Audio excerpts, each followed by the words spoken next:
झारखंड से इस वक्त की सबसे बड़ी अपडेट अपने दर्शकों तक पहुंचा रहे हैं। असम विधानसभा चुनाव को लेकर बिगुल बज चुका है और झारखंड मुक्ति मोर्चा की तरफ से लगातार ये दावे किए जा रहे थे कि झारखंड मुक्ति मोर्चा ज्यादा से ज्यादा सीटों पर चुनाव असम में लड़ेगा। और ये भी कहा जा रहा था कि जो झारखंड में गठबंधन की सरकार है तो असम में भी गठबंधन के साथ ही जेएमएम और कांग्रेस चुनाव लड़ेगा। हालांकि अब कहा जा रहा है कि कांग्रेस अलग और झारखंड मुक्ति मोर्चा अलग चुनाव लड़ेगा।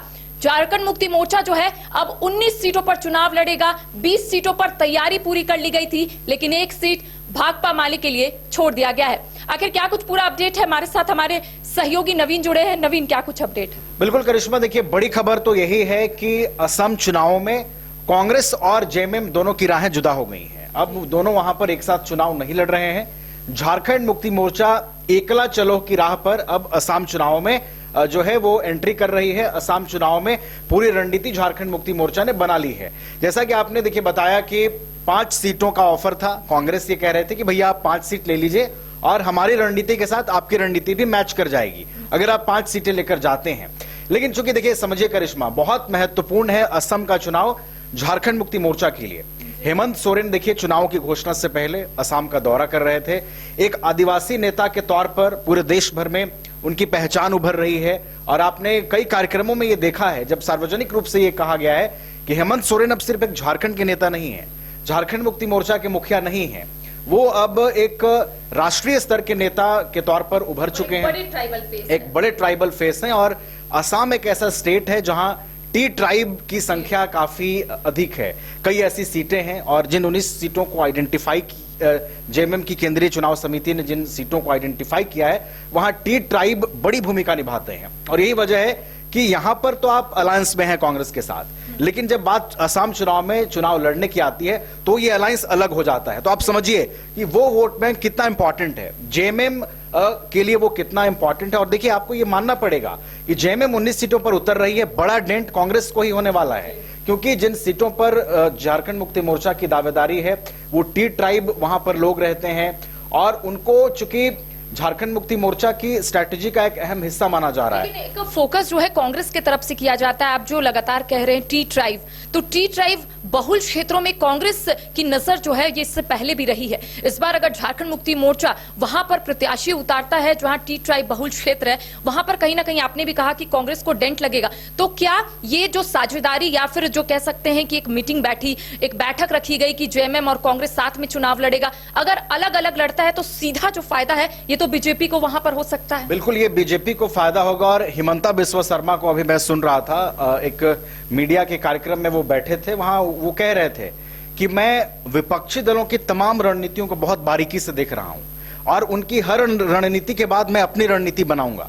तो ये जो दो स्थिति का आपने जिक्र किया कि कांग्रेस और जेएमएम अब एक दूसरे के आमने सामने वहां पर नजर आ रहे हैं, इस रणनीति से एक नई रणनीति अब भारतीय जनता पार्टी वहां पर बनाएगी। मौजूदा जो मुख्यमंत्री हैं हेमंता बिस्वा, उनकी रणनीति को और जो है वो मजबूती मिलेगी। और इस बात में कोई दो राय नहीं है कि जब दो अलायंस अलग होकर एक दूसरे के अगेंस्ट में अगर लड़ते हैं तो डेफिनेटली वहां की जो मेजोरिटी वाली पार्टी है फायदा उसको मिलता है। तो देखिए इस बार चुनाव में फिर से बीजेपी को इसका फायदा मिल सकता है। ये जो टेंस, ये जो कॉन्फ्लिक्ट सीटों को लेकर कांग्रेस और जेएमएम में हुआ है, इसका फायदा बीजेपी को मिल सकता है। नवीन, बिहार के बाद असम में, बिहार में भी बिल्कुल ऐसा ही झारखंड मुक्ति मोर्चा के साथ हुआ था। कांग्रेस की तरफ से सीट नहीं दी गई थी, लिहाजा देखिए झारखंड मुक्ति मोर्चा की तरफ से यह कहा जा रहा था कि आरजेडी से ज्यादा उम्मीदें नहीं थी, लेकिन कांग्रेस के साथ यहां पर कह सकते हैं सरकार है, गठबंधन की सरकार है। बिल्कुल ऐसा ही हम असम में भी देख सकते हैं, असम में भी बिल्कुल वैसा ही हुआ। झारखंड मुक्ति मोर्चा को फिर से धोखा मिला है। तो क्या लगता है झारखंड में राजनीतिक बदलाव हो सकता है आने वाले समय में? बिल्कुल, ये एक बड़ी यही सबसे बड़ी खबर है कि पहले बिहार में कांग्रेस ने जेएमएम की उपेक्षा की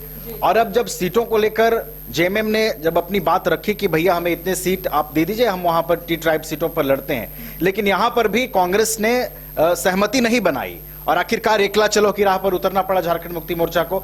तो देखिए राहें जुदा हो रही हैं। इसके आप थोड़े से पीछे जाकर देखें, बिहार का आपने जिक्र किया, तो इसकी शुरुआत वहीं से हो गई है। और झारखंड की सियासत क्या आने वाले दिनों में नया करवट लेती है, क्या झारखंड की सियासत में कोई बड़ा परिवर्तन दिखाई देगा, इसके संकेत तो मिल रहे हैं। पहले बिहार चुनाव और अब असम चुनाव में जेएमएम की सक्रियता और कांग्रेस और जेएमएम में एक विरोधाभास सीटों को लेकर, रणनीतियों को लेकर, चुनाव को लेकर, यह स्पष्ट है कि झारखंड की राजनीति आने वाले दिनों में हो सकता है असम चुनाव के बाद कुछ न कुछ तो परिवर्तित होती दिखाई देगी। समीकरण समझने की कोशिश करते 126 विधानसभा सीट है असम में। अगर 19 सीटों पर झारखंड मुक्ति मोर्चा चुनाव लड़ता है, एक सीट पर भाकपा माले चुनाव लड़ता है और कांग्रेस की तरफ से 3 लिस्ट जो है कैंडिडेट के जारी कर दिए गए हैं, तो क्या लगता है भारतीय जनता पार्टी को फायदा होगा या फिर कई सीटों पर नुकसान होगा? समीकरण क्या कहता है वहां का? देखिए, अगर समीकरण की आप बात करेंगे तो इस बार चूंकि बड़ी तैयारी के साथ झारखंड मुक्ति मोर्चा उतर रही है, तो समीकरण तो जरूर प्रभावित होंगे और झारखंड मुक्ति मोर्चा की जो केंद्रीय चुनाव समिति है वहां की तमाम सीटों का आकलन करके ही इन 19-20 सीटों को आइडेंटिफाई की होगी। तो 19-20 ये जो सीटें हैं, इसमें जितने वोट्स झारखंड मुक्ति मोर्चा को मिलते हैं, कांग्रेस को मिलते हैं, ये डेफिनेटली समीकरण को प्रभावित करेंगे पिछले चुनाव की तुलना में। तो देखिए, इसका एक स्लाइट एज आप भारतीय जनता पार्टी को दे सकते हैं और स्लाइट एज जब जाएगा तो डेफिनेटली कांग्रेस की जो सीटें हैं उसमें थोड़ा सा आपको आमूलचूल परिवर्तन दिखाई देगा, या फिर झारखंड मुक्ति मोर्चा अगर किन्हीं सीटों पर बढ़त बनाती है या जीतने की स्थिति में होती है तो बिल्कुल समीकरण तो बदलेंगे। समीकरण जो है वो प्रभावित भी होंगे जो पिछले चुनाव वाले थे, क्योंकि बड़ी तैयारी के साथ झारखंड मुक्ति मोर्चा उतर रही है और कांग्रेस के लिए ये चुनाव अब बहुत चैलेंजिंग हो गया है, क्योंकि कांग्रेस अब अकेले मैदान में उतर रही है।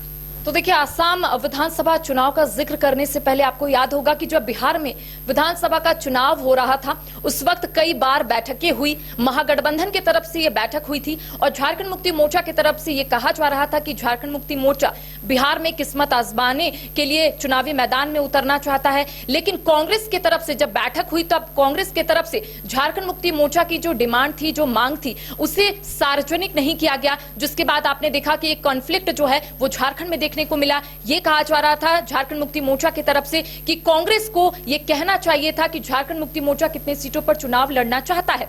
अब देखिए, फिर से ये हिस्ट्री जो है रिपीट हुआ है। आसाम में झारखंड मुक्ति मोर्चा की तरफ से ये कहा जा रहा था कि झारखंड मुक्ति मोर्चा ज्यादा से ज्यादा सीटों पर चुनाव लड़ना चाहता है, लेकिन कांग्रेस की तरफ से सिर्फ 5 सीटों को लेकर ऑफर दिया गया। अब झारखंड मुक्ति मोर्चा अलग चुनाव लड़ रहा है, कांग्रेस अलग चुनाव लड़ रही है। अब देखने वाली बात होगी कि जब वहां के परिणाम सामने आते हैं तो क्या कुछ चीजें निकल कर सामने आती है। तमाम अपडेट हम अपने दर्शकों तक पहुंचाएंगे। फिलहाल हमें दे इजाजत, नमस्कार।